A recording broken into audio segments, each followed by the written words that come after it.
Okay, so this podcast is about binomial expansion, and when you are using binomial expansion, the whole idea is to take a binomial, so that's something with two terms, and expand it all the way out.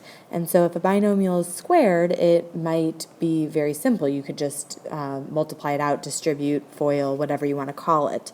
But when that power starts getting up there to the third power, to the fifth power, even to the 10th or the 12th power, multiplying that all out is a lot less enjoyable. And so that's where this formula can come into play. And that formula is available on your formula sheet. So you guys have that. So we're going to talk about how to use that. One of the key parts of that formula is this right here. And we call that combination n choose r. And there's three different ways that you can come up with those numbers right there. And so you always start with n choose 0, which is always 1. Then you have n choose 1, n choose 2, n choose 3, n choose 4, so on, all the way until the very end you have n choose n, which is also 1. So where can you get those numbers? You can use the Pascal's triangle. So if you think about the Pascal's triangle, you have 1, 1, 1, 1, 2, 1, 1, 3, 3, 1, and so on. 1, 6, 4, 1. And let's say you were trying to find 3, choose 2. Then we would go to the third row, but we have to start counting, notice right here, with 0. So 0 row, 1 row, 2 row, 3 row. And then within the third row, we are going to look at the second term, starting with 0, so 0, 1, 2. And so our 3 choose 2 would be equal to 3. The other option, if we're trying to do this by hand, is to use factorials. And so if we were doing 3 choose 2, we do 3 factorial over 2 factorial times 3 minus 2 factorial. So that'd be 3 times 2 divided by 2, and then 1 factorial is just 1. So those would cancel, and that's how you get 3 as well. So those are your two by hand options. If it's a calculator question, it's a lot easier to do on your calculator. You're going to go ahead and enter whatever your n is. So you'd enter 3. Then you'd go to your math feature, move to the right all the way to the probability section. And then you'll see the third option is NCR, so you'll choose that. And then we'd put in our R value, which in this case was 2. And then you'd hit enter, and you'd get 3. So those are your three ways that you can come up with those numbers: 3 choose 2, n choose r, whatever you have. Okay, so let's go ahead and dive right into a problem. So it asks us to find the coefficient of x to the fifth in the specific expansion that it gives us. And so IB loves these kinds of questions because they are a lot easier to grade than to ask you to expand the whole thing and to check every single number, every single part. And also it's just less time consuming. It tests the idea without testing all of your arithmetic for taking a really long time. So we're going to go ahead and use that formula that we talked about before, a plus b to the n, and so it starts with a to the n, and so sometimes I might encourage you to write this is n choose 0, and then plus, then you have n choose 1, and your a power decreases by 1, and you start with then b to the 1, and then you keep going from there. So let's go ahead and think about this. In this example, we have a is 2x squared, and b is negative 1 over x. One of the things that I highly, highly, highly recommend is to just rewrite your problem without the fraction and make x to the negative 1. That just makes it a little cleaner. It's totally optional, but it can help sometimes.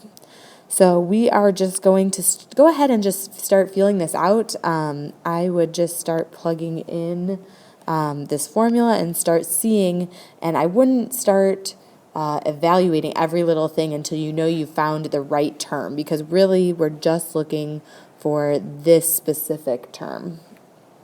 So let's go ahead and start plugging in. So n is going to be 7. So we have 7 choose 0, and then our a is 2x squared to the 7th. And then we have 7 choose 1 with 2x squared to the 6th. And then our b is to the 1st power. And then we have 7 choose 2. And then we have 2x squared to the 5th. And then our b, I'm going to try to fit this in here, -1, is to the 2nd power. It's hard to tell. Let's see if that's second. And before I keep going, I'm going to go ahead and start checking these. So right now we know that powers multiply. So this is going to be to the 14th power in the end. This is going to be to the 12th power. And then we're going to subtract 1. So that's going to be to the 11th power. So that's still the wrong one. This is going to be to the 10th power. And then this is going to be to the -2nd. So 10 minus 2 is 8. So we're still at the wrong one. So let's go ahead and try the next one. So that's 7 choose 3. And that would give us 2x squared to the 4th times -x to the -1. And that would be then to the 3rd. Okay, and let's go ahead and check that. So this would give us x to the 8th. This would give us x to the -3rd. 8 minus 3, that is 5. So this is the final correct term. So we can stop there. We don't need to go any further. We only need to worry about simplifying that term. So we're going to take this, and we're going to start simplifying it. Okay, and so the first thing I'm going to do is find out what is 7 choose 3. I'm just going to use my calculator feature, math, probability, NCR. And it says 7 choose 3 is 35. Okay, and then I'm going to start simplifying everything else. Now, notice how 2x squared is all to the 4th power.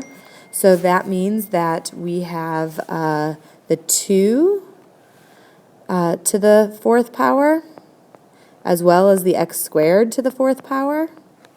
Okay, and then we also have this right here, the -x to the -1, which is to the 3rd power. So now we can go ahead and simplify. We know 2 to the 4th is going to be 16, so that's times 16. X squared to the 4th, that's 2 times 4, so that's x to the 8th. And then a negative to an odd power is going to remain negative, so we still have that negative, x to the -3rd. And we know when we're multiplying exponents with the same base, we can go ahead and take the exponents and add them. And so that gives us 35 times 16, and the negative will remain, but then we'll have x to the 5th. So we know we're on the right track because we're looking for the coefficient of that x to the 5th. And so we're just going to go ahead and simplify that 35 times the 16 times the negative. And so that gives us a -560 x to the 5th. And so since it asked for the coefficient, our final answer is the -560. We have to make sure that we're really careful about if it says find the term containing x to the 5th, then we would leave our answer right like here. But if it specifically says find the coefficient, then we're going to go ahead and find just the coefficient. Okay, so as you can see, it takes a little bit of reasoning to figure out which term you're talking about. Let's talk about a kind of problem that says find the constant term. First of all, I find that we have to review what does the word constant mean. We're talking about a numerical value, not a variable, okay? And so basically what this boils down to is in which term are the x's going to cancel out and leave us with just a number, no x left in it at all. Okay, and so again, I think, there's some algebraic ways we could do this, but in a lot of ways, the easiest way to do this is to just start reasoning it out. And so to start plugging and chugging, so 15 choose 0, x to the 15th, plus 15 choose 1, x to the 14th times, and again, I think it always helps to just do that. It's up to you, it's personal preference. And then 15 choose 2, x to the 13th, that's a 3 right there, and then 2x to the -2nd to the 2nd, and we're going to keep going, and as I do this, I'm going to just start kind of checking to make sure I don't go farther than I need to. So this is x to the 14th, 14 minus 2 is 12, so that's not right.